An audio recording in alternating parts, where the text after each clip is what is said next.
오늘 주신 말씀 보겠습니다. 에베소서 4장 1절로 4절 말씀입니다. 말씀을 같이 합독하도록 하겠습니다.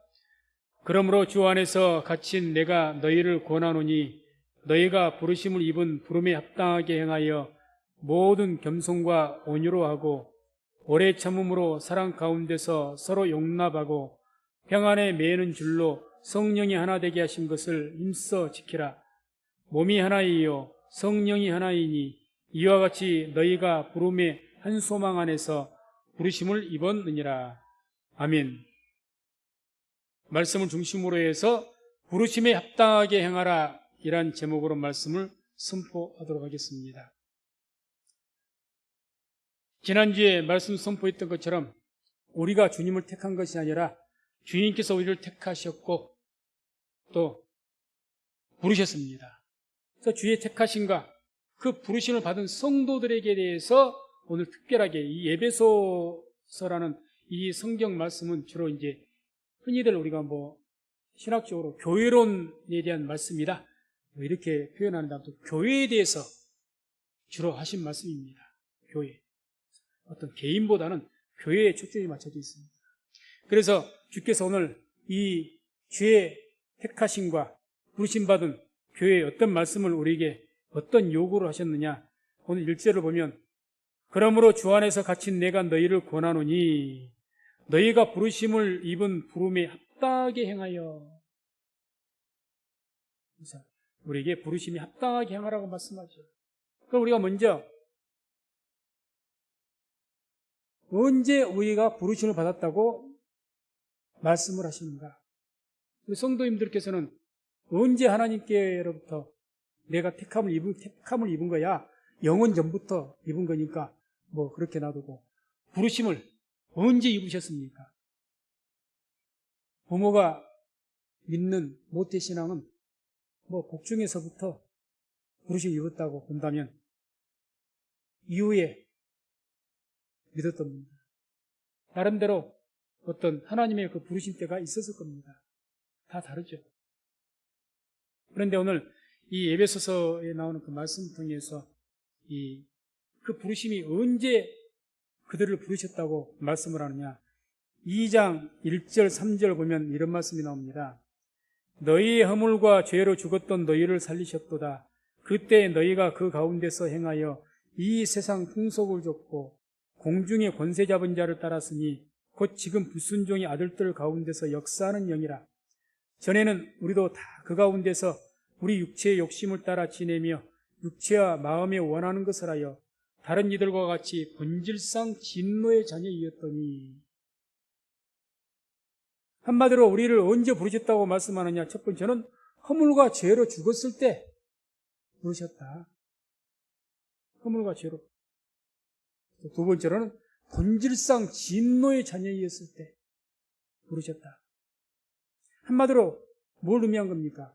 우리가 죄의 종이 되었을 때, 그래서 우리의 힘으로 그 죄를 벗어날 수가 없는 그런 때 우리를 부르셨다, 이렇게 말씀하고, 또 2장 12절을 보면 이런 말씀이 나옵니다.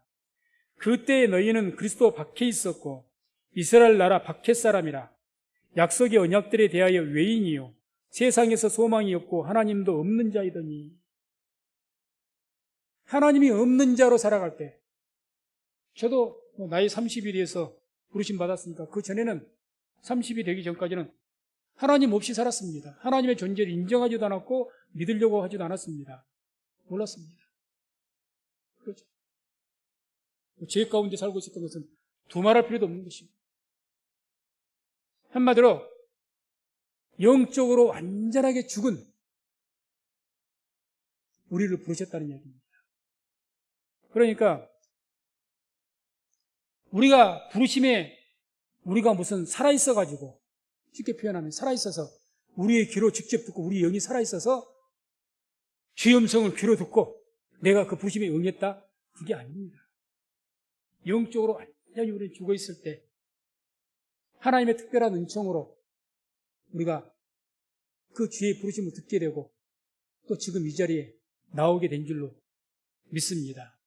그러니까 지금 우리가 친구에게 이끌려왔든지 어떻게 해서 갔든지 간에 저도 제 자신의 과거를 이렇게 예수님 처음 영접했을 때 기억해 보면 모든 것이 내가 스스로 간 줄 알았더니 뒤에 깨달아 보니까 그게 아니었다는 것을 깨닫게 됩니다. 이게 하나님 섭리였구나. 나를 부산으로 인도하신 것도 하나님의 뜻이 있었구나. 내가 대학 졸업하고 다 이렇게 해서 직장을 구하는데 직장을 제대로 내 어떤 전공에 따라 직장을 쉽게 얻지 못한 것도 힘들어한 것도 다 하나님의 섭리 안에 있었던 것이로구나. 뒤에 알게 된 거죠. 그래서 아무튼 이렇게 우리는 영적으로 우리는 완전히 죽었지만은 그래서 그런 가운데 주님께서 하나님의 특별한 그 방법으로 은총으로 해서 우리는 항상 은총, 은혜다 그런 거죠. 그 은혜로를 부르신 겁니다. 그래서 요한복음 5장 25절에는 이런 말씀이 나옵니다. 진실로 진실로 너희에게 이르노니 죽은 자들이 하나님의 아들의 음성을 들을 때가 오나니 곧 이때라. 듣는 자는 살아나리라. 아멘. 누가 하나님의 아들을 음성을 들을 때가 온다고요? 죽은 자들이. 산 자들이 듣는 것 아닙니다. 죽은 자들. 영적으로 죽어있는 자들이 하나님을 알지도 못하고 죄의 종으로 죄 아래 있고 도무지 우리 안에 하나님을 믿게 될 만한 구원받을 만한 하나님 음성을 들을 만한 귀도 없고 그런 어떤 것도 없습니다. 그런데 하나님의 때에 하나님의 은혜의 때에 우리에게 빛이 비추어서 하나님의 음성을 듣고 우리의 영혼이 살게 된 것입니다. 그렇게 해서 부르심을 입은 거예요. 부르심을 받았다는 표현보다 부르심을 입은 겁니다.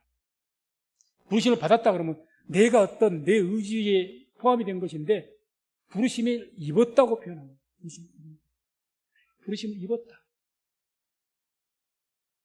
그러면 왜 주님께서 우리를 택하시고 우리를 부르셨으니까 모든 것이 주님께서 하신 것이기 때문에 그러면 주님께서 택하시고 부르신 그 주님에게는 그렇게 택하시고 부르신 주님의 어떤 목적과 의도가 있을 것 아니시겠습니까? 있는 거죠. 모든 세상 만물을 창조하실 때 하나님께서는 그 창조한 그 창조물들에 대해서 하나님의 의도와 목적이 있는 겁니다. 어떤 물건이, 어떤 피조된 물건이 아무 목적 없이, 아무 의미 없이 만들어진 것이 없습니다. 다 하나님의 뜻과 하나님의 목적에 따라서 지음받은 것입니다. 하물며 하나님의 자녀라고 하는 그 진흙에 하나님의 생기를 불어넣어서 생명이 된 하나님의 영을 부여받는 하나님의 자녀들을 택하셨을 때, 부르셨을 때 아무 의미 없이 부르셨겠습니까? 분명한 목적입니다. 특히 이제는 우리 개인을 부르신 것이야 그 목적이 우리의 영혼을 구원하시고 온전한 구원에 이르게 하시기 위해서 부르셨지만 오늘 이 말씀은 교회에 대해서 하신 말씀이라고 했죠. 우리를 성민순복음교회로 부르신 이유가 뭐냐? 교회로. 주님께서 왜 우리를 택하시고 우리 성민순복음교회로 부르셨느냐? 저도 성민순복음교회로 제가 광주로 왔다는 것 자체가 하나님의 기적이라고 저는 항상 생각합니다. 순복음교회 자체를 몰랐으니까. 부산에서 장로교로 다녔어요. 몰랐습니다. 단 부산에서 가려고 하는데 나를 전도했던 친구가 광주에 이제 돌아가서 거기 이제 직장을 구해서 가야겠다고 친구에게 말했더니 친구가 하는 말이 너는 하여튼 교회도 그렇게 열심히 다니고 그러니까 늦게 해도 열심히 하니까 가면 순복음을 가라 그래요. 순복음. 그 말이 묘하게 제게 법이 됐습니다. 그래서 광주 도암동에 살 때 교회를 찾기 시작하는데 도암동에 교회가 참 많아. 그때 순복음 교회는 도암동 지역에서 한 두 개인가 밖에 없었습니다. 제 기억으로. 순복음 교회를 찾는데 힘들었습니다. 다 장로교계 뭐 순복음 교회가 있어야죠. 그때 당시만 해도. 없어요, 별로. 없습니다. 며칠가 뺑글뺑글 찾다가 찾은 것이 이게 성민순복음 교회입니다. 그렇게 적었어요. 아무튼 하나님께서 섭리 가운데 부르셨는데 왜 그렇게 부르셨을까? 나는 장로교로 나왔고 또 내 개인 스스로가 개인 성향도 순복음 신앙 성향과 제 개인 성격은 맞지 않습니다. 안 맞아요. 통성 기도하는 것도 힘들어하는 사람이 무슨 순복음입니까? 주여 주여 뭐 외치는 것도 그냥 힘들어하는데 무슨 순복음입니까? 뭐 방언을 받았어요. 뭘 했어요? 안 맞아요. 근데 왜 내가 순복음 갔는지 나도 모르겠고, 그래서 아무튼 순복음을 가게 됐고 지금 이 자리에 이르게 됐습니다. 이와 같이 하나님께서는 우리를 부르시는데 여러 가지 방법으로 그 부르심에는 반드시 목적이 있어요. 저를 순복음교회로 성민 순복음교회로 부르신 그 목적이 하나님의 있다는 겁니다. 나는 모르죠. 그래서 오늘 본문 말씀에도 4절을 보면 이런 말씀이 나옵니다. 몸이 하나이요 성령이 하나이니 이와 같이 너희가 부르심에 한 소망 안에서 부르심을 입었느니라. 너희가 부르심을 입었는데 그 어떤 부르심, 어떤 목적 안에서 한 소망 안에서 이 한 소망이 뭔가 한 소망이 누구의 소망을 말하는 것인가? 우리의 소망을 말하는 것이 아니라 하나님의 소망, 주님의 소망을 말하는 겁니다. 그 본 뜻이 주의 소망을 위해서 우리를 부르셨다는 거예요. 그게 성경의 본 뜻입니다. 그래서 그 주님의 소망을 이루시기 위해서를 성민교회로 부르신 거예요. 그러면 주님의 그 소망이 대체 뭡니까? 주님의 그 소망 안에서 우리를 부르셨다는데 그 주의 소망이 뭡니까? 요한복음 17장 11절 한번 같이 한번 보겠습니다. 함께 합독합니다. 나는 세상에 더 있지 아니하오나 저희는 세상에 있사옵고 나는 아버지께로 가옵나니 거룩하신 아버지여 내게 주신 아버지의 이름으로 저희를 보존하사 우리와 같이 저희도 하나가 되게 하옵소서. 아멘. 한마디로 교회가 하나가 되게 하기 위해서, 다시 말해서 죄의 몸된 교회에 연합시키기 위해서 그 포도나무에 이 내 개인의 가지를 거기에 붙이시기 위해서 하나 되게 하기 위해서 부르신 줄로 믿습니다. 그게 주의 목적이에요. 그리스도의 몸, 이 교회에 붙이시기 위해서 교회로 부르신 겁니다. 우리가 이렇게 말합니다. 교회를 떠나면 구원이 없습니다. 아니 목사님 성경에 그런 말씀이 어디가 있어요? 그렇게 문자적으로 명시된 말씀은 없지만 성경의 말씀의 신앙적인 배경과 사상은 충분히 그렇게 말씀합니다. 나는 포도나무에 너희는 가지니 나를 따라서는 너희가 살 수 없다고 했지 않습니까? 교회를 예수 그리스도의 몸이라고 했지 않습니까? 그러니 우리가 그 주의 몸된 교회에 붙어있지 않으면 구원이 없다. 틀린 말이 아니죠. 말씀으로 봐도. 에이 뭐 교회에 나오라고 하려고 저렇게 말한다고. 아 나 혼자 개인 신앙생활하면 되지 뭔. 그렇지 않습니다. 성경에서 많은 성경 말씀들이 교회를 떠나면 구원이 없다는 것을 제시합니다. 교회는 뭐냐? 예수께서 머리가 되시고 성도들은 그의 지체가 되어진, 그게 그 교회입니다. 그런 내용을 잘 설명해 주고 있는 것이 에베소서 말씀입니다. 그래서 교회론에 대한 성경 말씀이다, 이렇게 우리가 표현하죠. 그래서 우리가 교회, 주의 몸된 교회, 그 가치가 붙어져서 연합을 이루게 하기 위해서, 하나가 되게 하기 위해서. 또 고린도전서 12장 26절, 27절 보면 이런 말씀이 있습니다. 함께 합독합니다. 만일 한 지체가 고통을 받으면 모든 지체도 함께 고통을 받고 한 지체가 영광을 얻으면 모든 지체도 함께 즐거워하나니 너희는 그리스도의 몸이요 지체의 각 부분이라. 아멘. 이제는 첫 번째는 우리를 부르신 목적이 뭐라고 했습니까? 우리를 주의 몸된 교회에 붙여서 하나가 되게 하기 위해서. 두 번째로 말한다면 이제는 모든 가지들, 주의 백성들이, 성도들이 다 하나가 되게 하기 위해서, 한 공동체가 되게 하기 위해서. 오늘 우리가 성찬식을 거행했는데 성찬식의 중요한 의미가 뭔 줄 아십니까? 우리 모두 개개인은 다 다르지만 오직 주의 성찬을 통해서, 주의 정과 피를 통해서 우리는 하나라는 것을 이야기하는 겁니다. 하나다.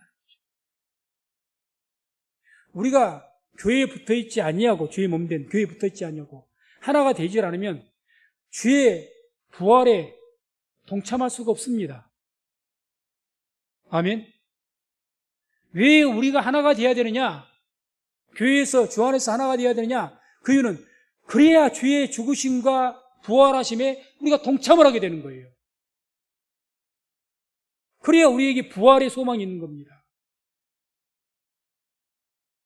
그러니 하나가 돼야 되죠. 그러니까 예수님께서 간절하게 기도하는 거예요. 우리가 하나 된 것 같이, 성부, 성자, 성령 하나님께서 하나 되신 같이 저희들도 하나가 되게 해달라. 어디 안에서? 다 주 안에서 하나가 되게 해달라. 우리만으로는 주의 부활에 동참할 수가 없습니다. 반드시 주의 몸과 결합이 돼야 주의 부활에 이르게 된 줄로 믿습니다. 그래서 바로 그런 목적을 이루시기 위해서 우리를 부르신 겁니다. 그래서 우리가 그런 목적으로 부르셨기 때문에 주님께서는 3절에 이렇게 우리에게 말씀하죠. 본문 3절에 평안에 매는 줄로 성령의 하나가 되게 하신 것을 힘써 지키라. 그러니까 이제 주의 은혜 가운데 우리 개개인들을 부르셨습니다. 그래서 주님께 이제 요구하시는 것이 하나님의 성령을 통해서 하나가 되게 하신 거죠. 그 하나가 된 것을 힘써서 지키라고 말하는 겁니다. 힘써서. 이제 우리가 성령을 받았습니다. 그래서 주인과 하나가 된 거예요. 교회와 하나가 되는 거예요. 성령 충만할 때 그런 거죠. 초대교회처럼. 그런데 어떻습니까? 우리는 죄인이라 성령이 소멸되어지고 식어지게 되면 그 하나됨이 온전한 하나가 되지 못하고 균열이 오기 시작합니다. 그렇기 때문에 오늘 우리에게 뭐라고 말씀해요? 힘써 지키라는 거예요. 너희에게 성령을 하나가 되게 하셨는데 그것이 균열되지 않도록 힘써서 지키라고 말씀합니다. 구약 성경 보게 되면 너희에게 하나님 앞에 제사를 이렇게 올려드릴 때에 성소에, 지성소 말고 성소에 뭐가 있습니까? 떡상, 촛대, 분향단 이렇게 있죠. 떡상. 이 떡상에 진설병이라는 떡을 12덩이, 12지파를 상징하는 그 12덩이의 떡을 갖다가 딱 진설해서 제사를 드리게 되어 있습니다. 그 떡을 어떻게 만듭니까? 그래서 그 떡만으로 피가 없이 짐승의 피의 제사가 아닌 그 떡만을 올려드리는 그 제사를 소제라고 합니다. 소제. 이 소제라는 것은 어떻게 되느냐? 이 소제, 이 떡은 누구를 말하냐? 우리를 말하는 거예요. 하나님 택한 백성들을. 우리를 산제사로 드린 겁니다. 그걸 상징하라는데 그 소제를 드릴 때 어떻게 하느냐? 밀을, 떡을 만들어야 되니까 가루로 만듭니다. 가루로. 그거 만들어가지고 거기에 그것이 가루만으로는 그게 연합이 됩니까? 하나가 됩니까? 안 되지요. 거기에 뭘 붓습니까? 기름을 붓습니다. 기름을 부어서 반죽을 합니다. 하나가 되게. 그 기름이 오늘날 뭘 상징합니까? 성령을 상징하죠. 성령. 그리고 그 떡에 다른 난 것은 아무것도 누룩이나 이런 것들을 넣지 않고 오직 뭐만 약간 칠하고 합니까? 소금. 소금 언약. 말씀을 상징한다고 하겠죠. 그렇게 해서 연합을 시키고 하나님께 올려드리는 겁니다. 다시 말해서 우리 죄인들이 주 안에서 하나가 되기 위해서는 성령의 감동과 역사가 있을 때에 또 주의 생명의 말씀을 통해서 우리가 하나가 될 수 있는 줄로 믿습니다. 그렇게 해서 우리는 하나가 되게 하셨어요. 은혜가 충만할 때. 그런데 이제 우리가 믿음이 떨어지고 성령 감동이 식어지기 시작하면 이게 균열이 오니까 힘써서 시키라는 거죠. 힘써서.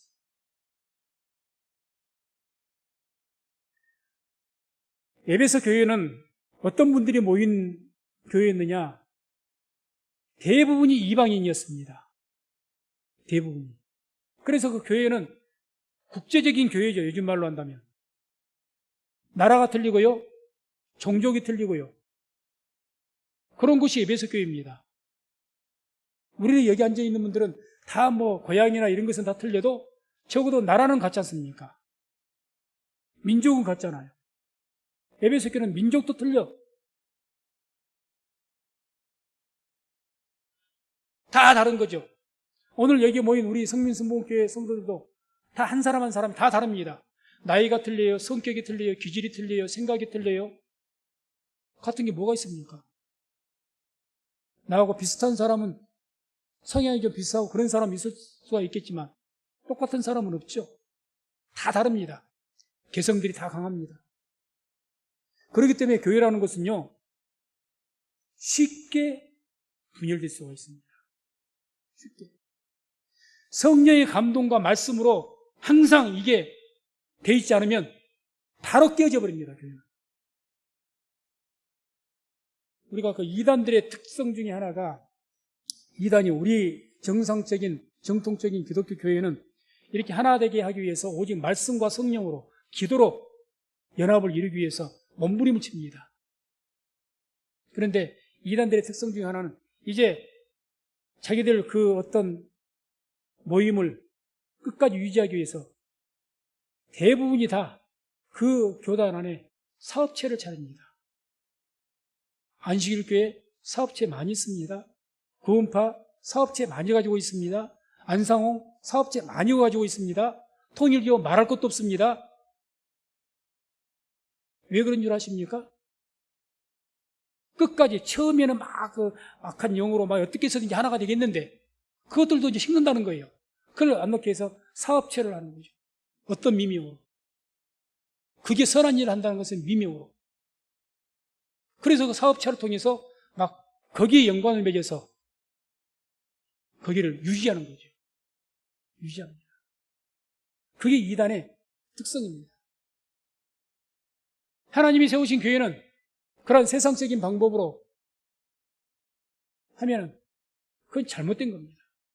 그래서 건전한 개신교 교회에서는 아무리 큰 교회도 하지 않습니다. 안 해야 맞습니다. 안 해야 맞는 거예요. 교회가 수익을 내는 어떤 것을 세워서 수익을 창출하면 안 되는 거죠. 교회라는 것은 하나님 앞에서 모든 성도들이 믿음으로 자기들의 땀을 내서 얻은 그 예물을 함께 올려드리면 그걸로 오히려 선한 일에 사용을 해서 하나님께 영광을 돌리는 것이, 그래서 우리에게 어떤 주신 복을 흘려보내는 것이 세상으로, 그게 교회여야 되지, 교회가 어떤 사업체를 해서 운영해서 그건 아니라는 이야기죠. 그건 성경적인 방법이 아니죠.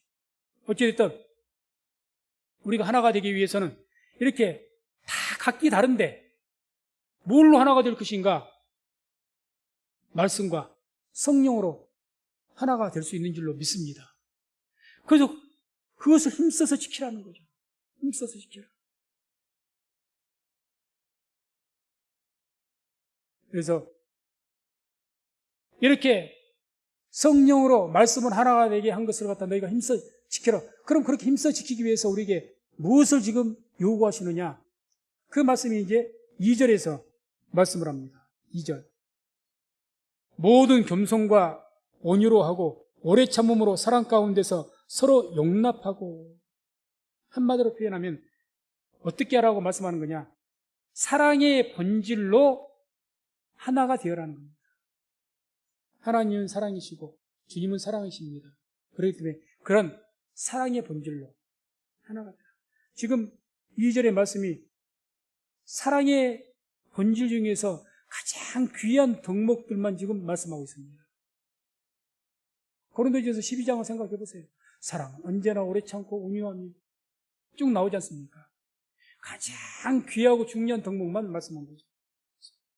겸손, 온유, 오래 참음, 그리고 용납하는 것.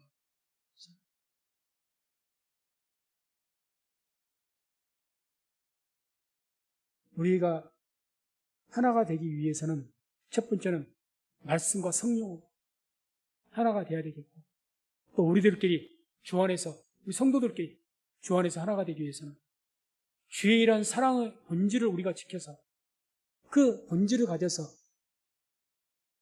하나가 되어져야 될 줄로 믿습니다. 그렇게 하나가 돼요. 사랑의 본질이 뭡니까? 겸손이죠, 겸손. 겸손. 겸손의 반대가 무슨 말입니까? 교만이죠. 교만한 사람들끼리 한번 뭉쳐보라고 하십시오. 절대 하나로 못 뭉칩니다. 다 저잘났다고 나서. 안 그러겠습니까? 그러나 겸손한 자들은 다 하나로 뭉칩니다. 겸손한 자들이 하나가 되지 교만한 자들이 하나가 될 수가 없습니다. 그러니까 우리가 주 안에서 우리가 하나가 되기 위해서 어떻게 겸손의 마음, 그 사랑의 본질을 우리가 가지고 있어야 하나가 되게 하신 것을 지키고 하나가 될 수가 있는 겁니다. 항상 겸손이라는 그런 마음을, 우리의 마음을 낮추는 거죠. 그런 마음을 항상 간직할 수 있는 저와 우리 모든 성도님들 다 되시기를 주의 이름으로 축원을 드립니다.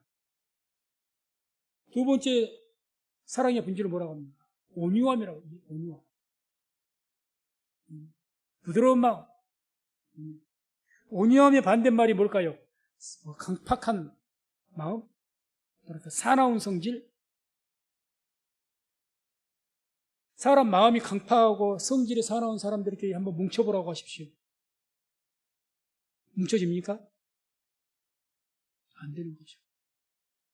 우리가 물과 기름이 외형적으로는 액체이기 때문에 비슷한 것 같은데 왜 하나가 안 되죠? 본질이 다르기 때문에 하나가 안 됩니다.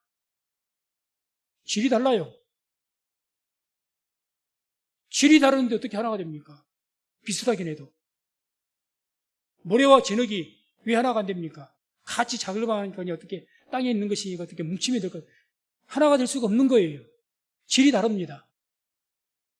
우리가 아무리 외형적으로 비슷하게 보여도 당신하고 나하고 직장에 갔네, 고향에 갔네, 친밀감은 좀 있겠죠. 그런다고 해서 오늘 말씀과 같이 이 하나가 되라는 헤이스라는 단어는 본질이 하나인 것을 말하거든요. 본질적으로 하나가 되라. 그렇게 한 공동체 하나가 될 수는 없는 겁니다. 우리의 본질이 바뀌어야 되죠. 본질이. 사랑의 본질을 가져야 된다는 거죠. 온유함의 본질이 있어야죠.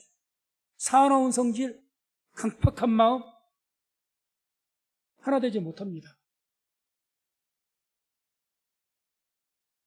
마지막으로 오래 참는 거죠. 오래 참는. 쉽게 혈기가 많아서 성질내고 막 이렇게 해서 그런 분들은 모여있다고 했을 때 하나가 될 수가 있겠습니까? 안 되죠. 또 그런 분들이 이제는 우리하고 성향이 다르니까, 질이 다르니까 하나가 되기가 쉽습니까? 안 되죠. 본질이 다른 거예요. 우리 마음의 어떤 성향이 이제는 주의 그 사랑을 닮아서 이와 같이 변화가 되어야 된다 그 말입니다. 본질이 같아져야죠. 성부, 성자, 성령께서 각 위를 가지셨지만 독특한 하나님, 성부 하나님, 성자 예수님도 하나님, 성령 하나님도 하나님, 그분 세 분이 하나이시다 이렇게 말하지 않습니까? 왜 하나입니까? 본질이 같거든요. 속성이, 거룩성이라든지 영원성이라든지 그런 본질이 같거든요. 그러니까 하나가 되는 거죠. 그렇게 하나가 된 것처럼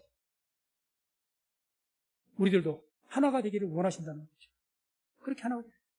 그렇게 오래 참는 주의 성품을 닮아서 오래 참는. 그래서 야고보서 1장 19절 21절 보면 이런 말씀이 나옵니다. 함께 말씀을 야고보서 1장 19절 21절 합독합니다. 내 사랑하는 형제들아 너희가 알거니와 사람마다 듣기는 속히 하고 말하기는 더디하며 성내기도 더디하라. 사람의 성내는 것이 하나님의 의를 이루지 못함이니라. 그러므로 모든 더러운 것과 넘치는 악을 내어버리고 능히 너희 영혼을 구원할 바 마음에 심긴 도를 온유함으로 받으라. 아멘. 그래서 성향이 다르면, 그 영적인 본질이 다르면 하나가 될 수가 없기 때문에 그 주의 성향을, 영적인 본질, 사랑을 우리가 따르라는 거죠. 어때요? 그래서 이와 같이 우리가 주의 그 사랑의 본질을 지켰을 때 겸손과 온유와 오래 참, 그럴 때 서로 용납하게 되는 겁니다. 사람은. 그럴 때 서로 용납, 서로 하나가 된다는 거죠. 몸으로 덮어주면서 서로 교만하고 아주 강팍하고 쉽게 분을 내고 그런 분들이 용납하겠습니까? 다 그런 경우에는 용납을 않거든요. 용납하지 않습니다. 그러니 하나를 이룰 수가 없는 거예요. 그래서 말씀을 맺습니다. 주님께서는 우리를 택하시고 부르셨는데, 특별히 우리 성민교회에 부르셨는데 왜 우리를 성민순복음교회로 부르셨을까? 그 중요한 목적 한 가지가 뭐냐? 주님과 하나가 되게 하고 또 모든 성도들이 하나가 되게 하기 위해서 우리를 부르신 줄로 믿습니다. 그렇기 때문에 주님께서 우리에게 뭐라고 요구하셨습니까?